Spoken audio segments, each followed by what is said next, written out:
લગ્ન કરીને મારે સાસરીએ રહેવાનું થયું. એ નવીન પરિસ્થિતિને અપનાવી તો ન હતી, પણ સમયને માન આપી સંસાર સાગરમાં ભણવા માટે સાસરીએ રહેવું પડ્યું. જેઠાણી કહેતા, માલિની, તને પણ થોડા દિવસમાં મજા આવવા લાગશે. 1 મહિનો સમય લાગશે. જેઠાણીના આવા અનોખા શબ્દોથી નવાઈ લાગી. મારા સસરા મારી સામે જોતા તે વખતે તેમની નજર મારા આખા બદન ઉપર ફેરવતા, જાણે તેમને મારા સૂવા અને પનીરનો રસ પીવો હોય એવું લાગ્યું. દિવસો પસાર થતા ગયા. આજે રાત્રે હું મારા રૂમમાં પાણી લઈને સૂવાનું ભૂલી ગઈ, એટલે મોડી રાતે પાણી લેવા રસોડામાં આવી. ત્યારે ગેસરૂમમાંથી આવતા અનોખા અને દર્દભર્યા અવાજથી હું તે અવાજ કોનો છે તે ચોકસાઈ કરવા નજીક પહોંચી. નિરીક્ષણ કર્યું તો અમારા જેઠાણી કોઈ ઝાડ કાપતું હોય તેવી બૂમો પાડી રહ્યા હતા. હું તો મારા જેઠને તેના રૂમમાં સૂટેલા જોઈને હમણાં જ આવી રહી છું. તો જેઠાણીનું આવું ચેવડું હલાવી નાખે તેવું રુદન શા માટે? બારી તો બંધ હતી.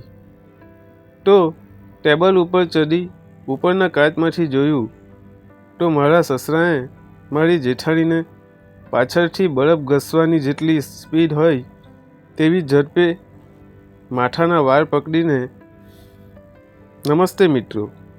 સાવરકુંડલામાં મારા લગ્ન નક્કી થયા અને લગ્ન પછી અમે પતિ પત્ની એક હનીમૂનની ટ્રીપ કરી. અમે ગોવા ગયા.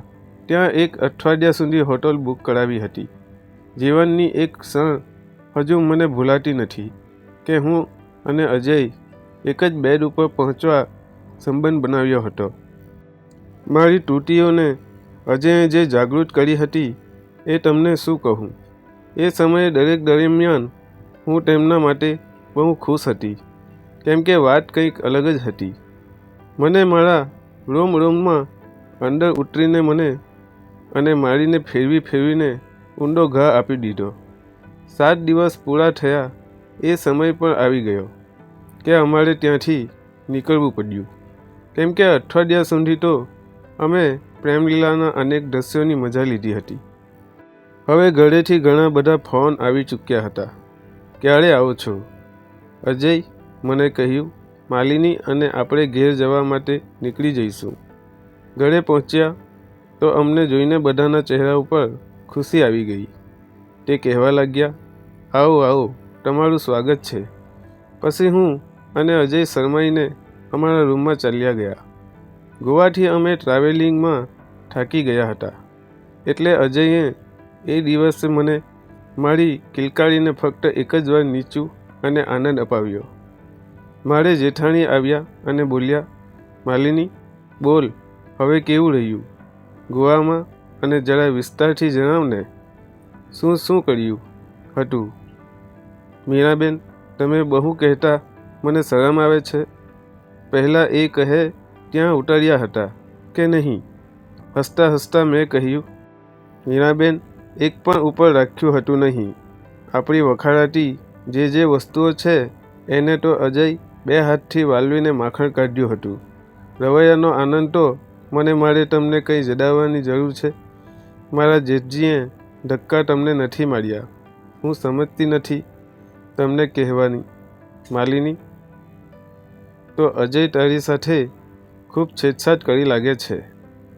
હા, ચાલ માલિની, હવે હું નીકળું. રમણજી મારા વિહરની યાદમાં બેઠા હશે. હું નીકળું. તમારી રાતના 1:15 થયો હતો. નીચે જોયું તો જગમાં પાણી ન હતું. હું મધરાત્રે અડધી નીંદરમાં હતી. જોવામાં મને સ્પષ્ટ દેખાઈ પણ ન રહ્યું હતું. હું નીચે ઉતરી રસોડામાંથી પાણી લઈ ગેસરૂમ પાસે થઈને નીકળી રહી હતી. ક્યારે આવતા અનોખા દર્દ ભરેલા અવાજ સાંભળીને હું સ્તબ્ધ રહી ગઈ. આ અવાજ તો જાણ્યો પહેચાન્યો જેવો લાગે છે.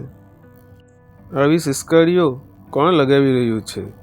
બારીમાંથી કંઈક નજરે પડી શક્યું નહીં. મને કંઈ સમજાયું નથી તો બાજુમાં પડેલો ટેબલ આવી ઉપરના કાચમાંથી જોયું તો મારી આંખોને કંઈક એવું જોયું કે તે માનવા તૈયાર ન હતી. હું ગભરાઈને મારા રૂમમાં જઈને લપાઈ ગઈ, કેમ કે મારા સસરા મારા જેઠાણીની પાછળથી જે ઝડપથી બરફ ઘસતા હોય તેમ જેઠાણીની આંખોમાં આંસુ સાથે જે સૂર નીકળતો હતો તે બધું એક લાચાર અને મજબૂત સ્ત્રી જ કરી શકે છે. મારા જેઠ તો રૂમમાં સૂતા હતા, તો મારી જેઠાણીને આ કરવું એ મારી સમજણની બહાર હતું. મારા સસરા એક નિર્દયની જેમ તેમના વજનવાળા પાલાને જે ઝટકા મારતા હતા એ જોઈને મને 2 દિવસ સુધી ઊંઘ ન આવી. બીજે દિવસે જેઠાણીને હું રસોડામાં મળી.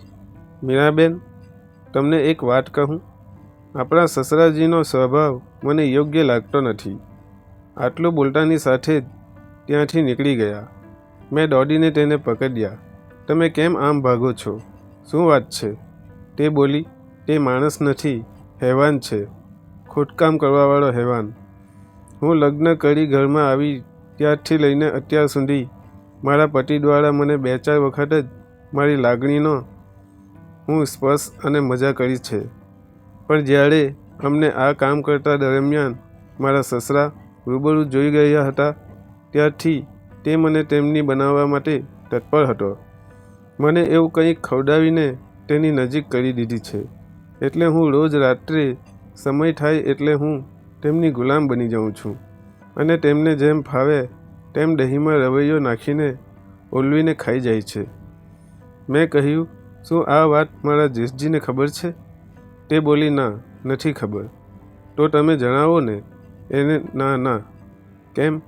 પણ તેનાથી મારા પતિનું સ્વાભિમાન તૂટી જાય તેમ છે. તે તેમના પિતાજીને ભગવાન સમજે છે, એટલે તેમને આ વાતની જાણ થશે તો જીવતા જીવ જશે. એટલે હું મારી ભાવનાઓને દબાવીને બેઠી છું અને આ વાત એક વીતી ગયેલી રાત સમજીને ભૂલી જાઉં છું.